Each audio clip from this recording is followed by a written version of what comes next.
The way I see it is that sound is a nourishing element, and it is there not only as a byproduct of activities, it is there to serve as a nourishing element. And nature provides us with all sorts of nourishment in various forms. It gives us water, it gives us minerals, it gives us food and air to breathe. And it gives us sound. Certain natural sounds that nature provides are as nourishing as water or oxygen or any kind of mineral, and everything we eat from nature.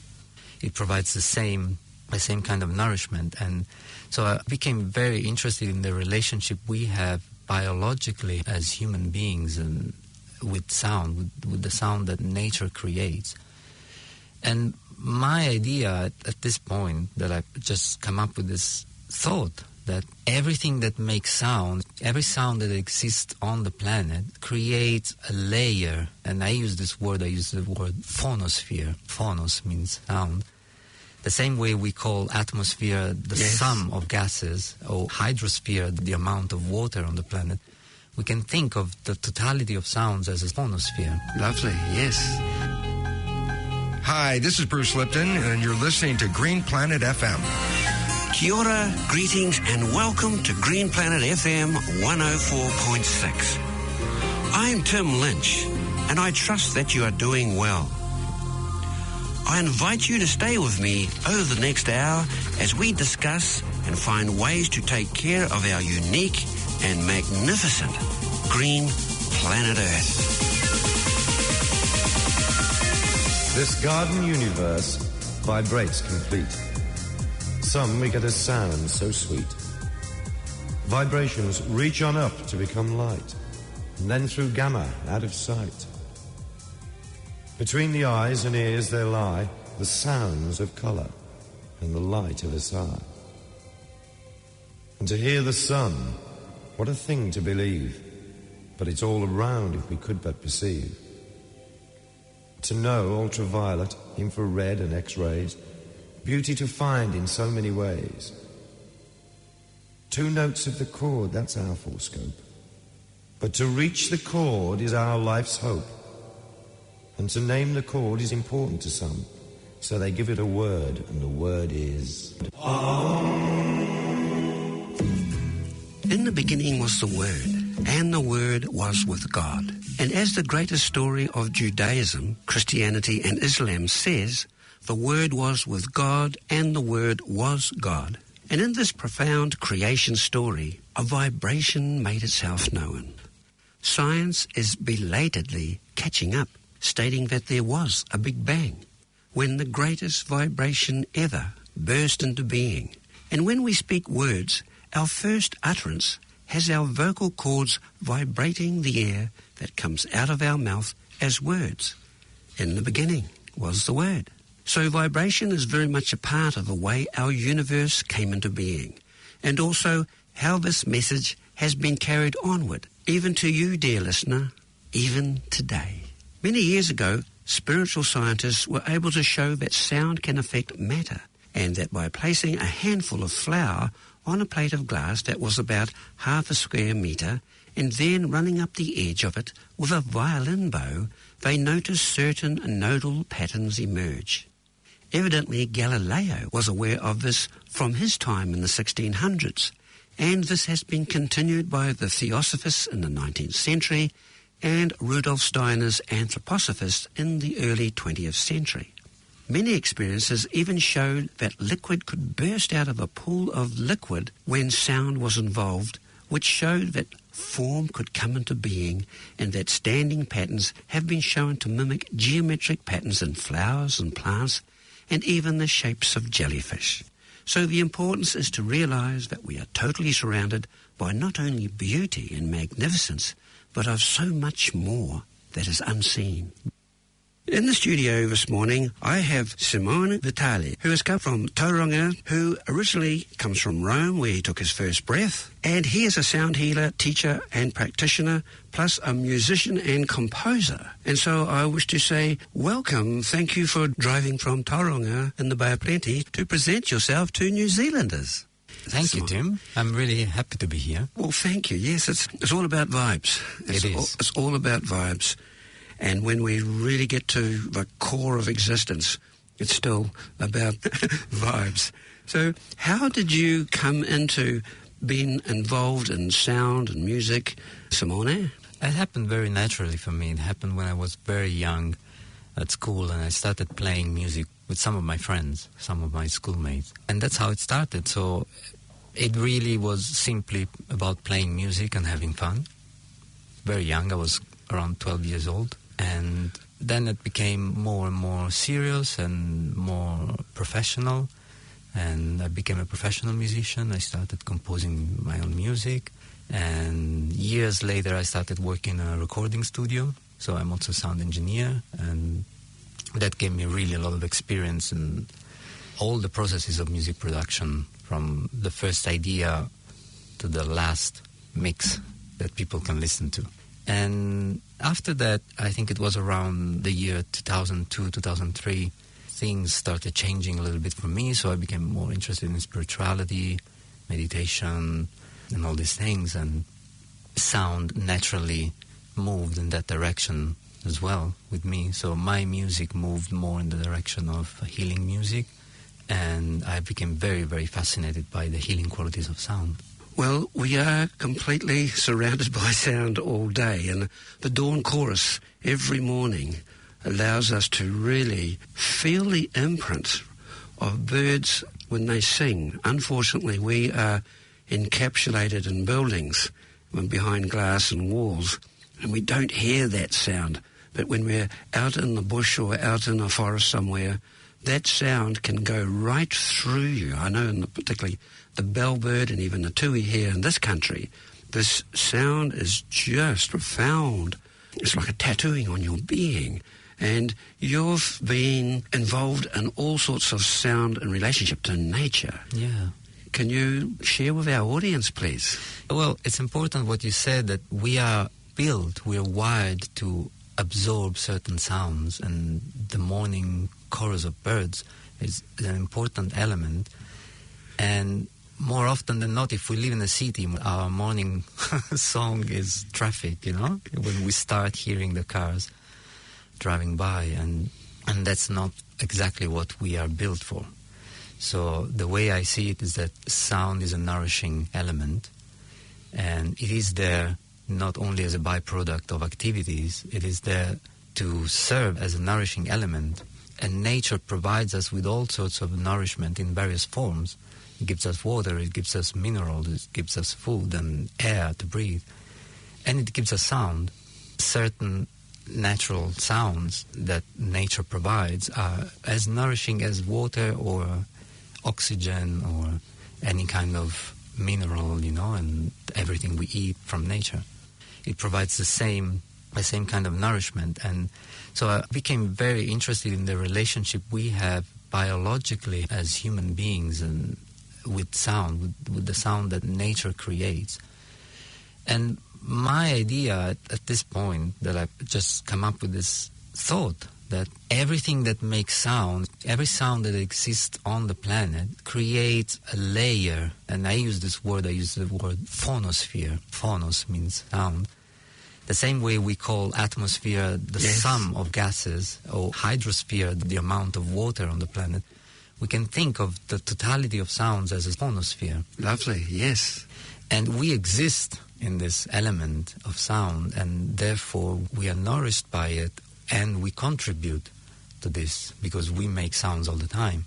So let's say in a natural environment or in a more natural way of living, we produce organic sounds, the same way that birds do, the same way that the wind and the water do. And what we are doing now, since, let's say, maybe the Industrial Revolution was the start of it. That's right. We started producing non-organic sounds. Like, I haven't come up with a proper definition, so I just say non-organic, and I might think of a better one at some point, that do not really fit the environment in a nourishing way, let's put it like that. So many of the sounds that result from our activities are not nourishing. Actually, they are depleting. Like static. like static, like any sounds of machinery, like any buzz or hum of electricity. Sirens. Yes. Everything, really. Yes. And so there's a difference. There's sound that nourishes, and there's a sound that takes energy from you, depletes energy. And you can compare that to food. You know, there's food that nourishes you and gives you energy. And then there's food that doesn't really nourish you, fills your stomach, doesn't nourish you, and in the end it takes energy because you spend your energy to process that food, but you don't get nourishing from it. So that's industrial factory food of the Industrial Revolution too? Yeah, anything that it's not nourishing, so processed food, you know, excessively processed food and things with a lot of additives and stuff like that, you know. Just think of the difference between a sandwich or a packaged sweet, a donut like that, and a bowl of salad or fresh fish or mangoes, fruit, you know, yes. fruit and stuff like that. I mean, the nutritional value is completely different, but you still spend energy processing that food that you don't get nourishing out of it. And also it often contains, when it's highly processed, it also contains elements that are actually toxic. So sound can be toxic as well. So air can be toxic when we pollute the air. Yes. Water can be toxic when we pollute the water. And sound can be toxic when we pollute the sound with these unnourishing sound emissions. Yes, I hear you. When orchestras came to Europe 300 or 400 years ago, 500 years ago, and you had violins and you had the emerging of woodwind and what do you call it, brass, and everything started to come together. All the music in those days was essentially the harmonies of life, because it was, I guess, first time that really music could be heard by people in a large context, and all the composers of those days wanted to offer their gifts to the world. And I guess that's where the big music started. Of course, when you go back into drumming, into the Neolithic age or times like that, the sounds came through as more of a beat, whereas I guess with the higher notes coming in with orchestrals and violins, it stretched the spectrum a lot more, didn't it? Obviously, the origin and the function of music are highly debated. Okay. So there's not really a lot of agreement on the actual function of music itself. Some people say that it's absolutely necessary for our lives, and some people that say it's just something that we do for fun. You know, we could live without it. And I'm talking from an anthropological point of view. Yes. So how we came to develop music. Yes. Obviously, there's a more primitive form of music, which, you know, like you just said, the drumming and trance-like tribal things that we have been doing for millions of years. Yes. And that has a trance component that helps people to get into certain states of mind. And it's very simple. Normally it's just often just a beat, because it resembles very intimate processes like the heartbeat and internal rhythms. And it has an effect depending on the kind of rhythm and depending on the speed of the rhythm. It has effects on the brain and the brain waves activity, and it changes it, and therefore it has an effect on the state of mind. But then when it comes to orchestral music and modern music, it's good to remember that it all started very often, and in most cases, it was sacred music. So music was founded by the church. And so it was supposed to help people to get a feeling and some kind of feeling of communion with the divine. And then it became more and more independent from that, and then kings started also having their composers to create a certain ambience.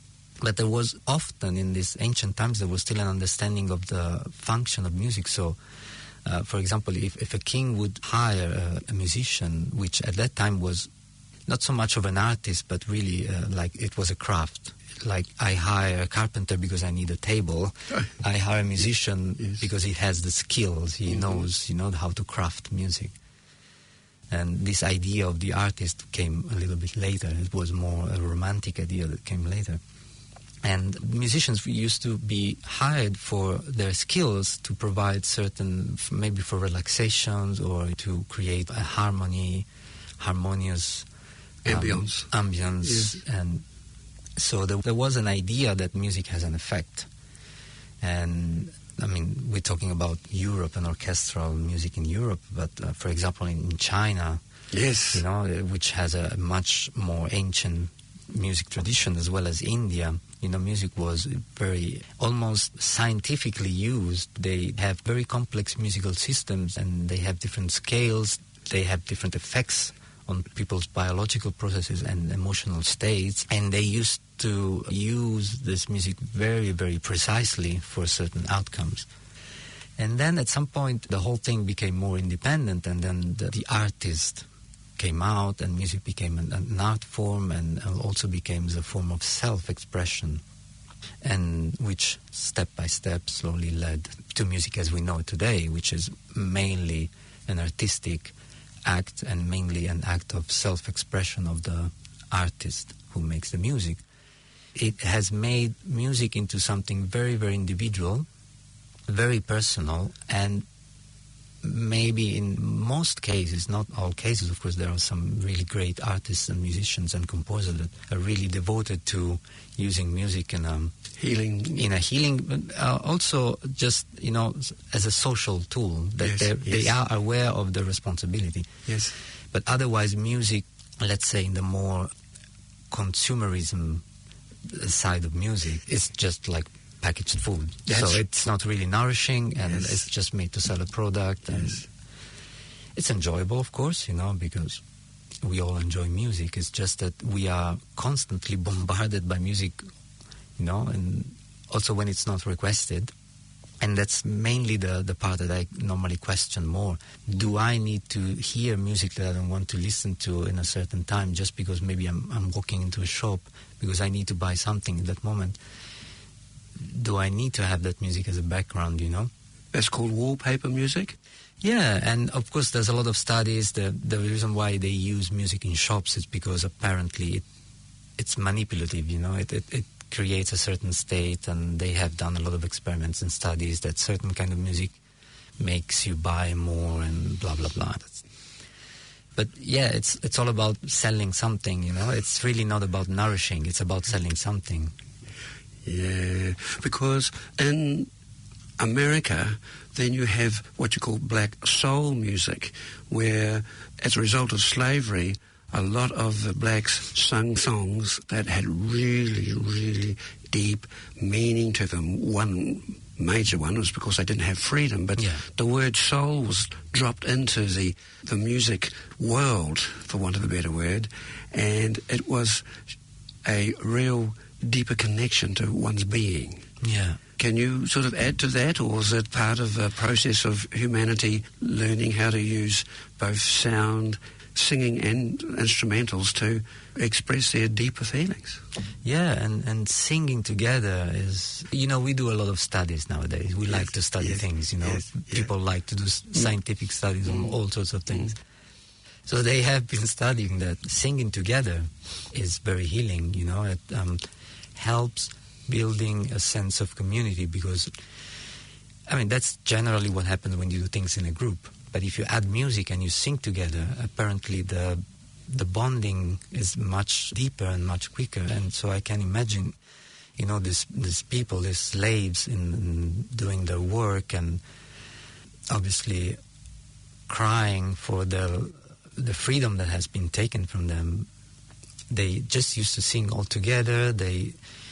It gave them strength to keep doing this work that they were forced to do, and it kept connecting them with something bigger, with their soul. That's why they call it soul music, because their bodies were stuck in a situation that they couldn't control, but their soul could still lift higher thanks to the singing and music, and I think they used that to keep their spirit high in the most terrible circumstances.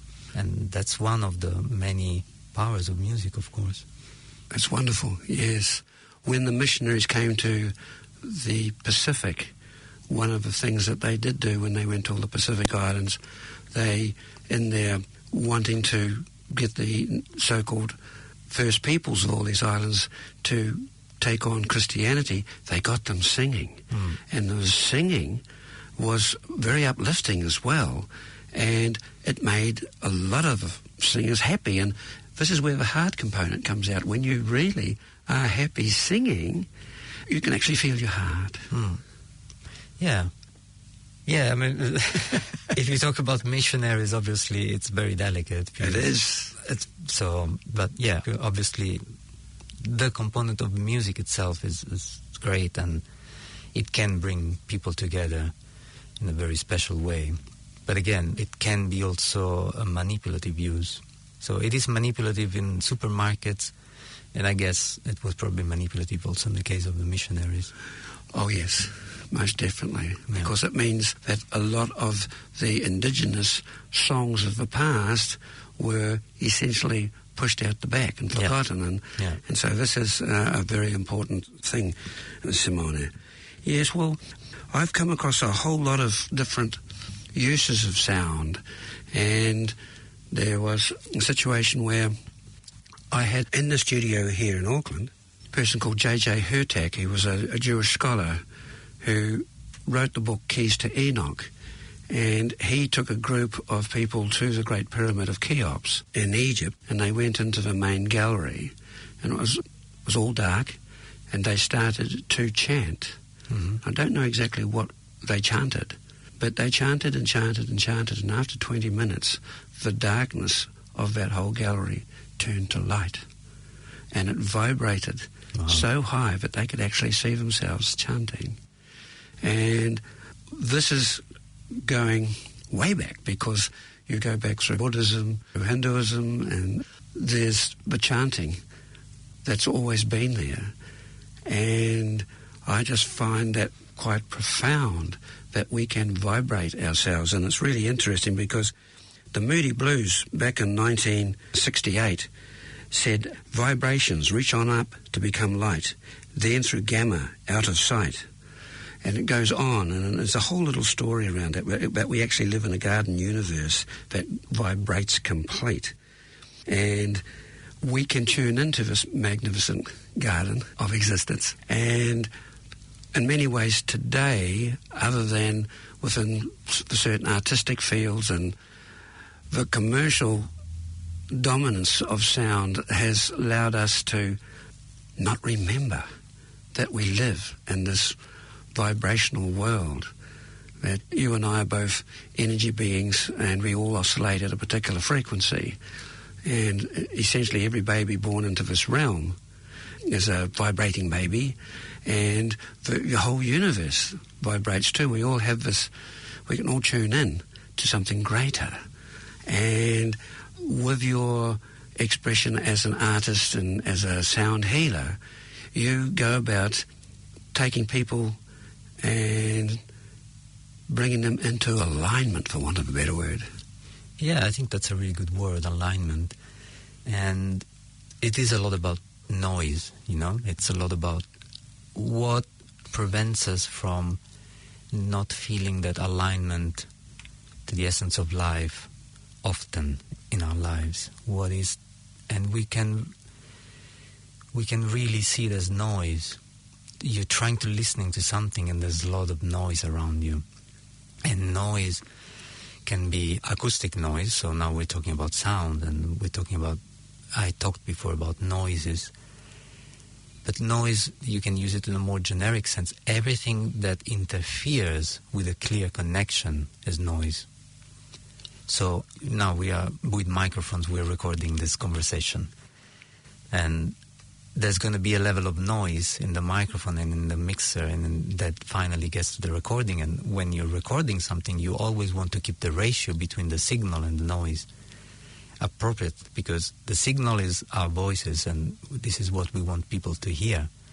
And we don't want a lot of noise together with our voices. So, you know, the cables of the microphones are made in a way that they don't transport a lot of noise.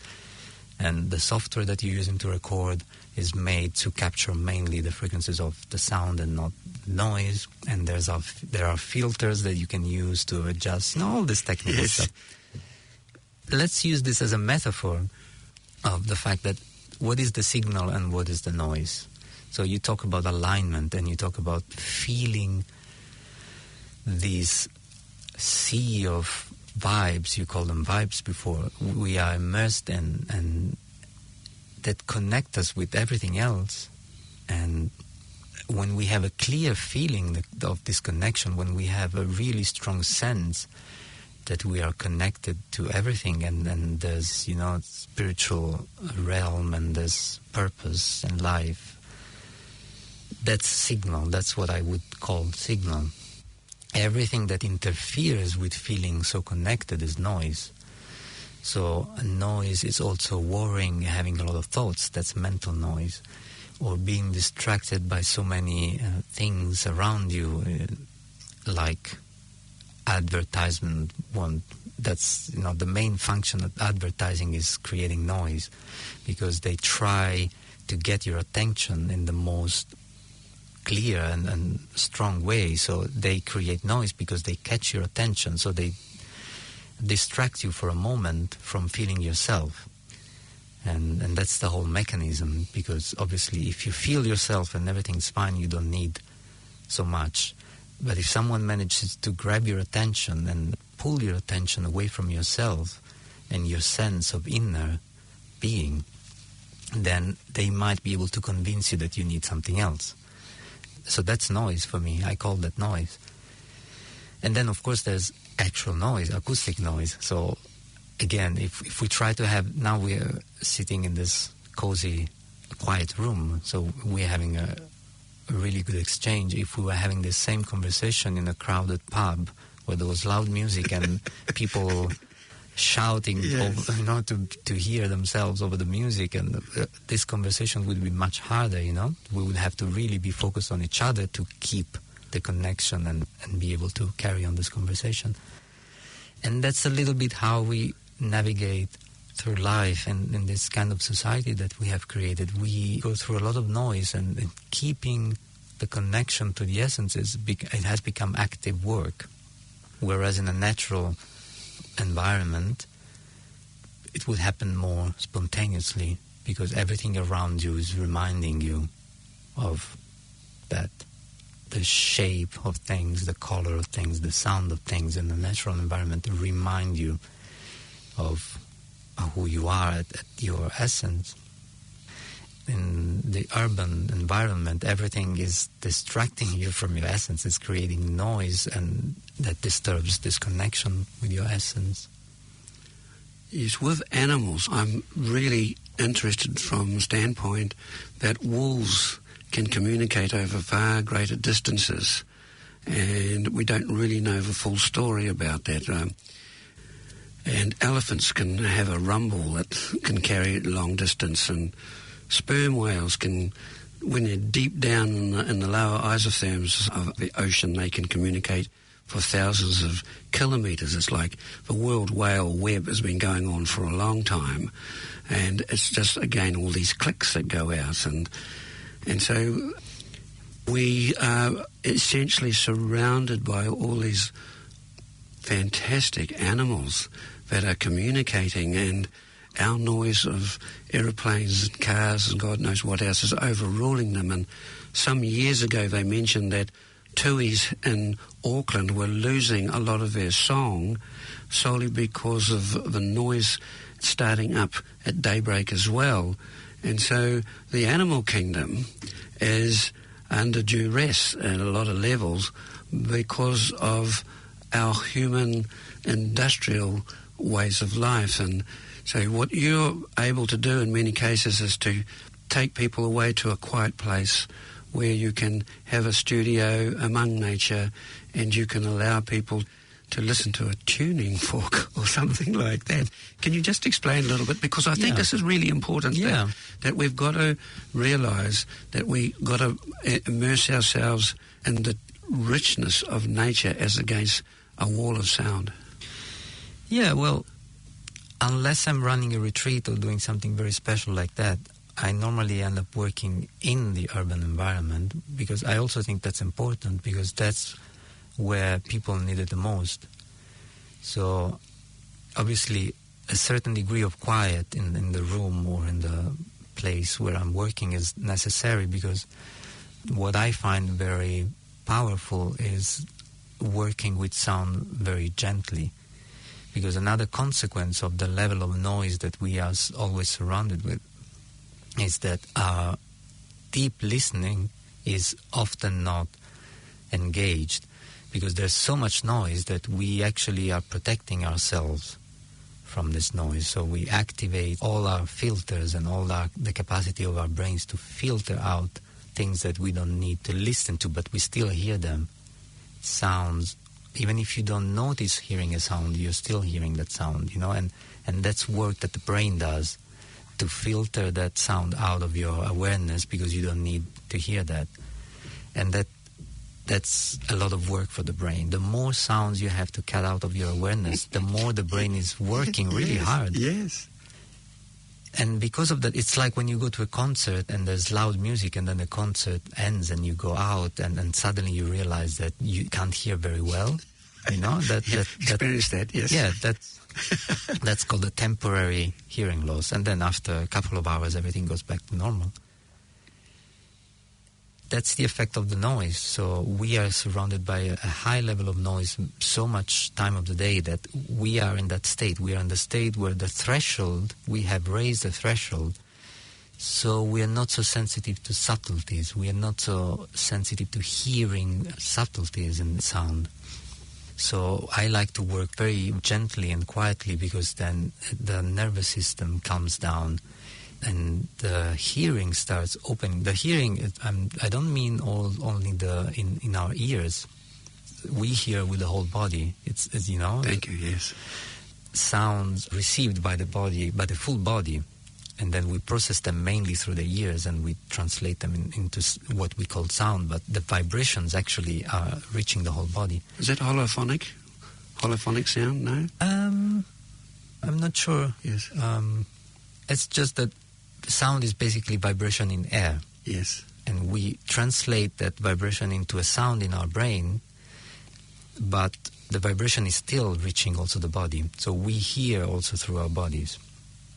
So the whole nervous system is impacted by these constant vibrations. And so when we finally create a quiet space and I start working with these very, very delicate, soft sounds, then the nervous system is like finally relaxes, opens up, and you can start absorbing the more subtle, the more delicate and faint qualities of sound that really makes your whole being open up and breathe more deeply, and because otherwise we are constantly in a sort of state of defense from this, and we don't notice it. That's why we accumulate tensions even without noticing it, and also loud noises from a biological point of view, they trigger the stress response, so fight or flight, because that's what we are biologically wired to do. Sudden loud noise, danger equals danger, so but if there's a sudden loud noise right beside you and you know that it's not dangerous, you're not gonna jump. But still, your nervous system, which is programmed by millions of years of evolution to react as that noise as a danger, it's still reacting. Even if in your mind you say, oh yeah, that was the door slamming, no problem, there's still going to be a part in yourself you bet. Yeah, that's tensing up and looking out for danger, Yes, in the weekend I had the good fortune to listen to a harp player. And this was a big, lovely harp, which goes back, I don't know how many hundreds and hundreds and hundreds of years the harp goes. Yeah, thousands of years. And the music, just the way the chords were played, it sort of let me out. It was like starlight in my being. Mm. And they were subtle, yet clear, crystal clear sounds. And I know that when somebody plays just maybe one note, when we're really still, we can travel with that note. Can you explain a little bit more about this? Because I think the resonance of it, of travelling with sound. Yeah, was it acoustic concert? Like were you listening to the instrument itself? Instrument itself, there was no... That's another important point. Nowadays we're so used to listening to music either through recordings, so speakers and headphones. Or when we go to concerts, still it's more often than not amplified. Even when it's not really necessary, even when the space is really small, it's still quite a habit to use microphones and speakers. And these, obviously, in a big context is okay, because if you go to a stadium, in a big concert, that's the only way.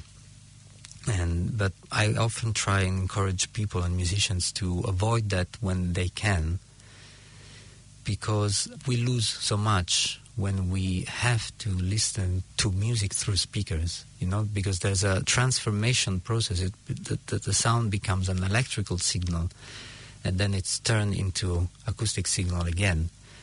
And you lose something in this translation. Whereas when you're just in front of an instrument and someone's playing that instrument, and you receive the direct vibration of the sound from the instrument to your body, and that's a completely different experience. And the reason why I encourage people to have that experience is because it has the same effect I was talking about before. It helps you relaxing and opening up to the subtleties of sound. Hearing the sound fading away, how long can you still hear it? Yes. If you're relaxed and the environment is quiet, you will still hear that sound for a long time.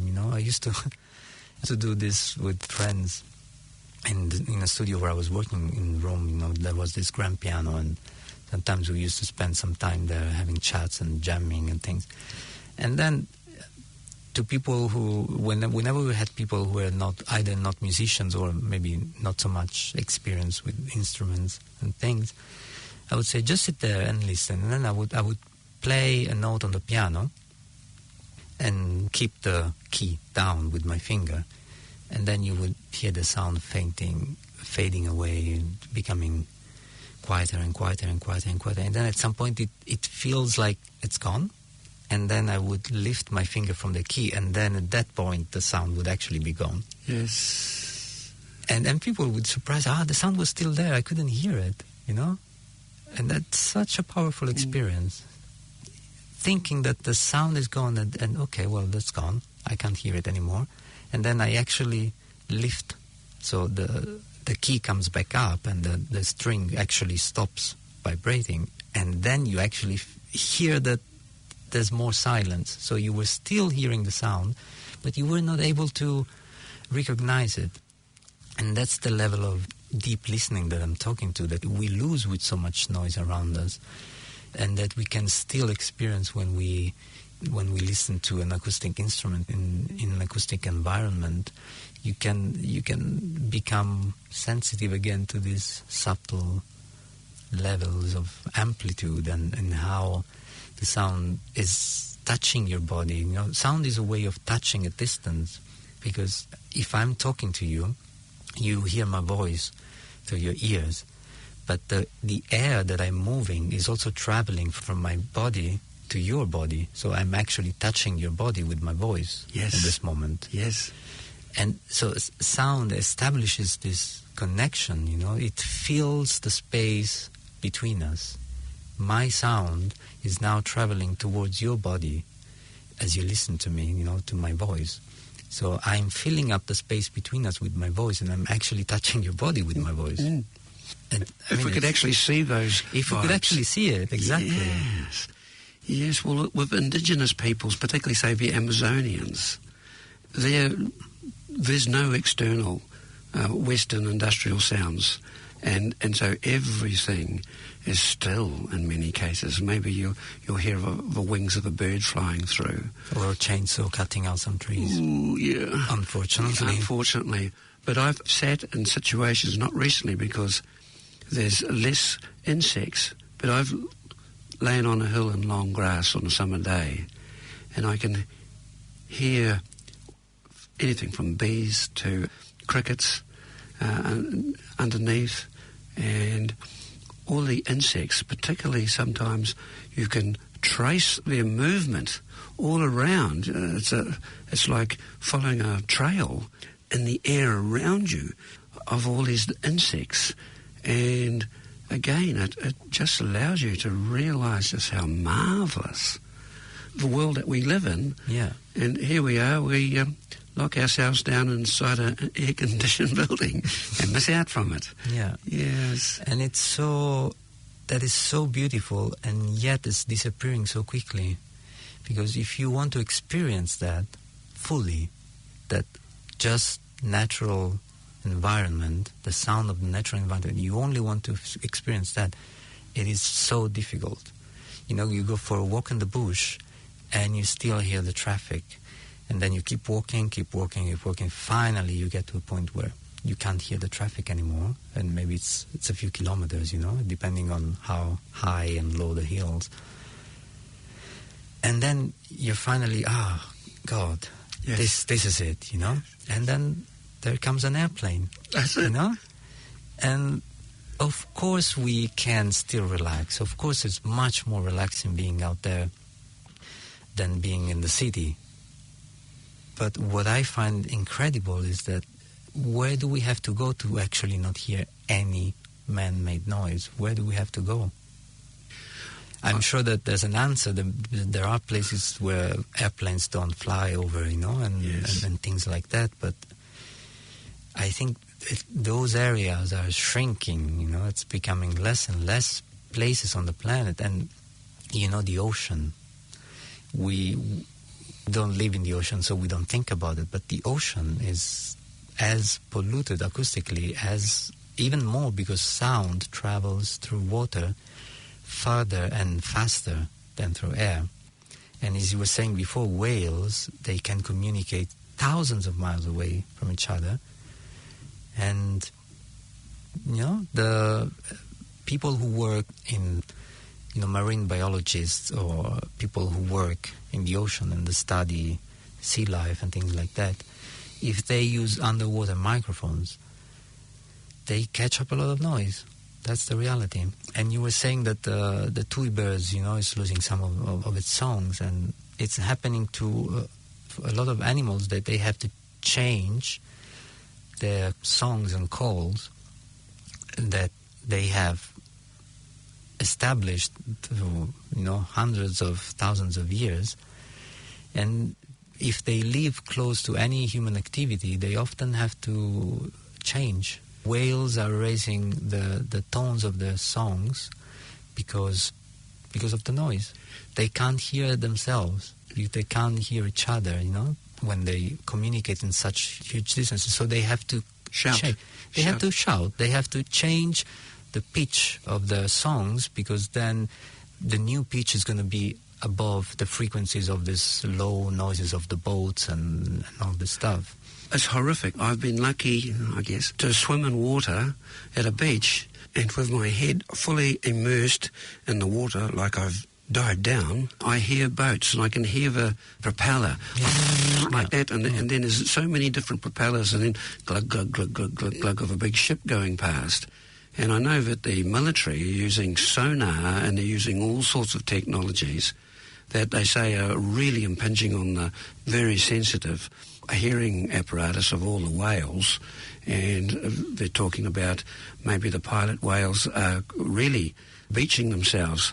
There's something really going wrong with them as well, from the standpoint of the fact that they're getting too much, shall I say, static and chaff under the water. And so the whole human race, we've really got to take a deep breath and start considering what are we going to do to bring about the change that needs to happen, so that we can clear the vibes. Now, I've got a little piece here that I got this morning. I just did a quick check, and that you can get sound to actually cancel out sound as well. You can, sort of like a nanosecond difference, you can cancel out sound.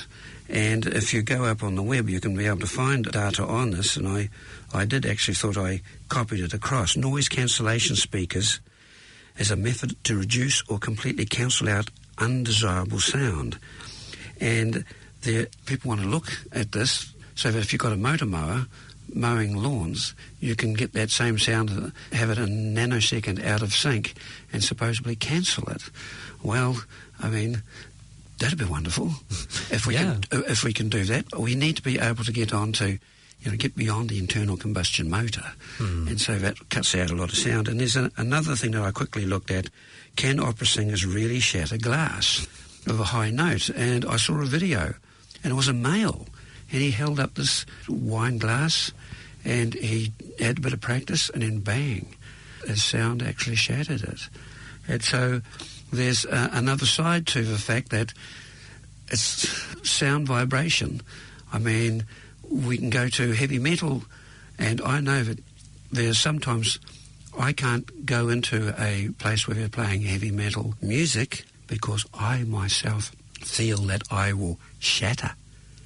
And it's just not good for me.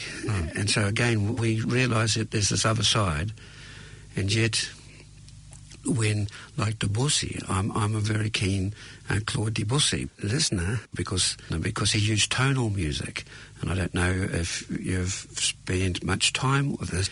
He uses sound to create a 3D picture in your mind. And this is some of the magic of some of these wonderful composers of the past, to be able to really show that you can structure sound to soothe our being. Yeah. It's quite fascinating, really, isn't it? Yeah, it's the principle of resonance. Yes. When a singer shatters a glass, it's because they match the frequency. Every object has a resonant frequency, it's called. So there's one particular frequency, one particular note that object has within it. If you find that frequency and you can direct that frequency to the object, it reaches a point where the energy accumulates so much that it just breaks. And I believe that music has a subtle resonance as well, because that's just pure energy. When a singer shatters a glass, we're just talking about pure acoustic energy. It's just, power of energy. But music, I believe, has many layers. So obviously there's a component of acoustic energy in music, there's sound moving out, and that sound can be more or less loud. And above that, you have the emotional component and the spiritual component of music, and those will resonate with your emotional level and with your spiritual level. So music is charged, can be charged with emotional content. So it doesn't only have a musical and acoustic content. It's not only the notes, the keys, and the melodies. It is also the energetic and emotional content that can be transferred through music. So a music that disturbs you doesn't have to be loud, And a music that you love, if it's too loud, can disturb you. Okay, yes. So you can be disturbed by excessive loudness, and that's just physical pressure that you can't stand. And can be disturbed by an emotional resonance that it doesn't serve you, and it doesn't have to be loud, It can be music that's playing like at mild volume in the background, and you feel really uncomfortable and you want to listen to it. It's because of the energetic content. Yes, the energetic content. It's amazing how a person can transform vibrations by putting either the happiness of their heart and the joy, or the heaviness of their heart. Yeah. Astonishing. Yeah. Yes. So where do you feel sound is going at the moment from a standpoint is that the human race, we've got to come together.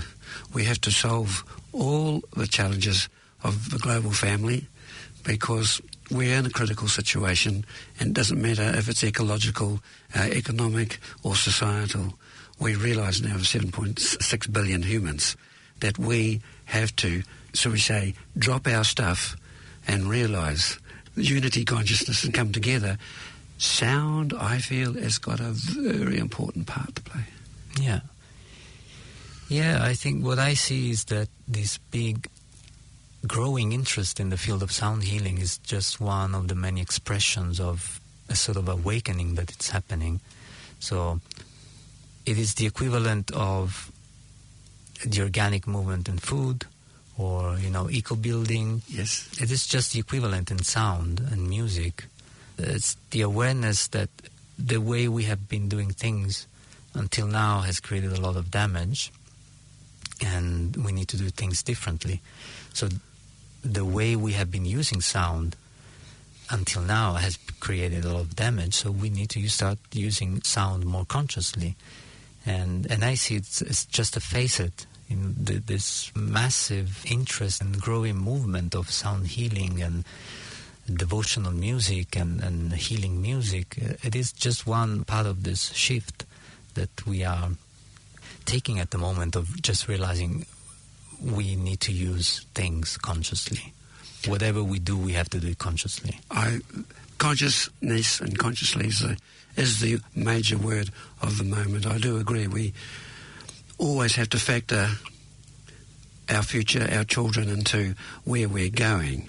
And do you see sometimes in the future that there'll be sound temples where people can go into? Because I'm very familiar, had a very, very close friend who was a musician or a sound therapist.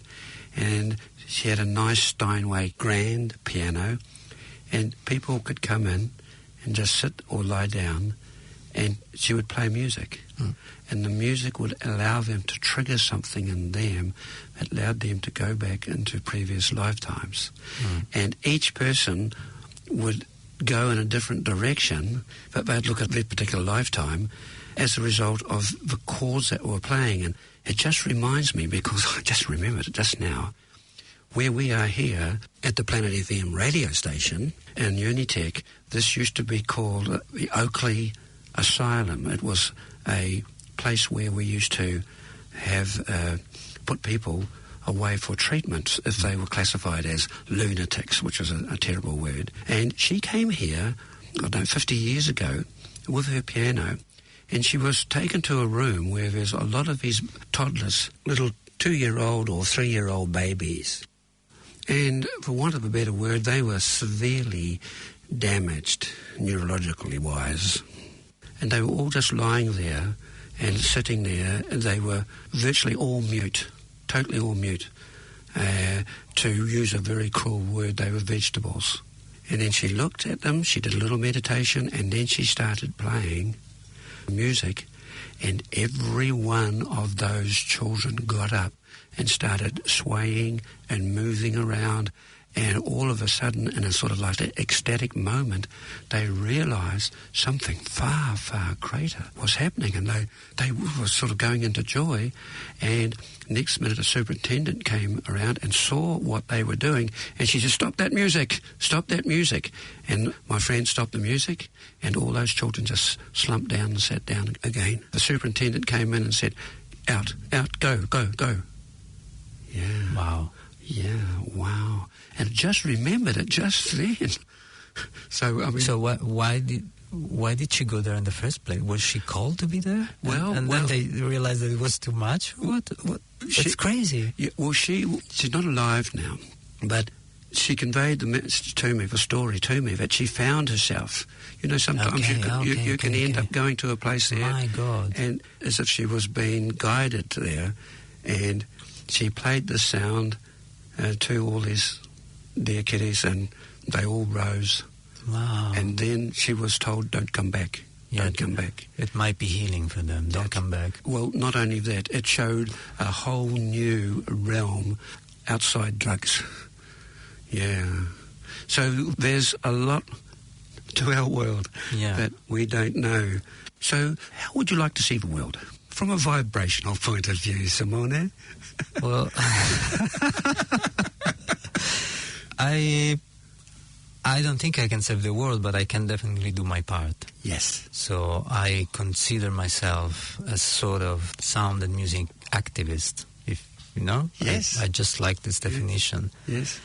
And some people are actively working to clean the oceans. Some people are actively working to stop big corporations to destroy forests, and I'm doing my little part with sound and music, because sound and music can be so powerful in their gentle way of traveling to the deepest areas of your consciousness, of your being.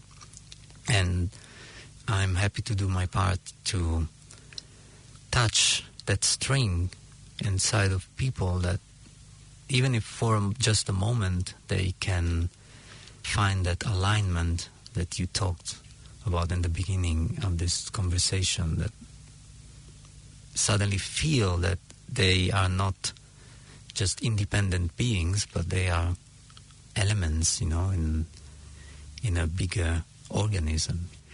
Very true, yeah. For greater organisms, like in many ways, we are a conduit between heaven and earth. And if we find ourselves aligning, all sorts of things can happen. Yeah. Yes. Well, we're going out of time, but I just want to ask one question. Because you were born in Rome, Yeah. and this musician person who allowed these children to rise and dance, she also told me that in the Vatican, down in the bottom in the hidden libraries, they have Egyptian chants that enabled the chanters to eliminate plague, to actually shatter the frequency of plague.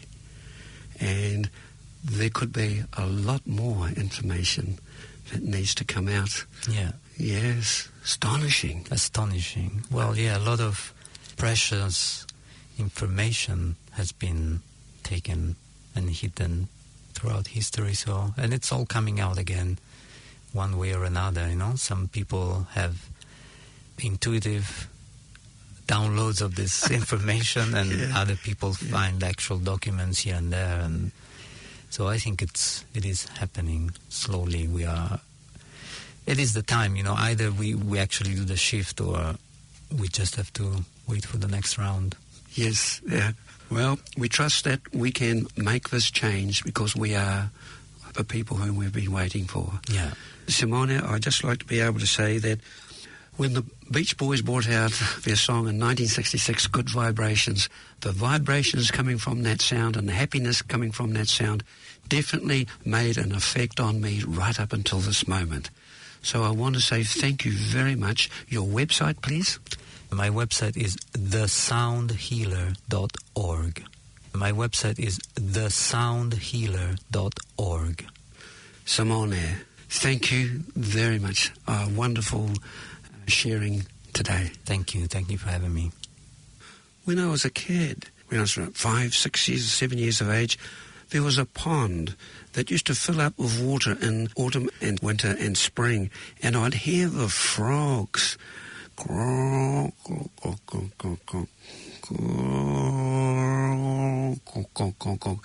Wow, I mean, how many children listen to frogs these days? And especially skylarks. As a child, I used to lie in the long grass on our farm down in Matamata in the Waikato in summer and watch the skylark ascend, singing out the joy of being. Wow, what are the children listening to now? Decide to network. Use every letter you write, every conversation you have, every meeting you attend, every email you send. And remember, even Facebook. To tweet and to express your fundamental beliefs and dreams. Affirm to others the vision of the world you want. Network through thought. Network through action. Network through love. Network through the spirit. You are the center of a network. You are the center of the world. You are a free, immensely powerful source of life and goodness. Affirm it, spread it, radiate it. Think day and night about it, and you will see a miracle happen. The greatness of your own life in a world of big powers, media and monopolies, but of 7.6 billion individuals, networking is the new freedom, the new democracy, a new transparency, and a new form of wholeness and happiness. This originated by Dr. Robert Muller, Chancellor of the World Peace University in Costa Rica, Central America. I invite you to be able to come to greenplanetfm.com to be able to inspire yourself to become the change you want to see in the world. and become involved in caring for your children and grandchildren's future. We are also on Facebook, on Green Planet FM and ourplanet.org.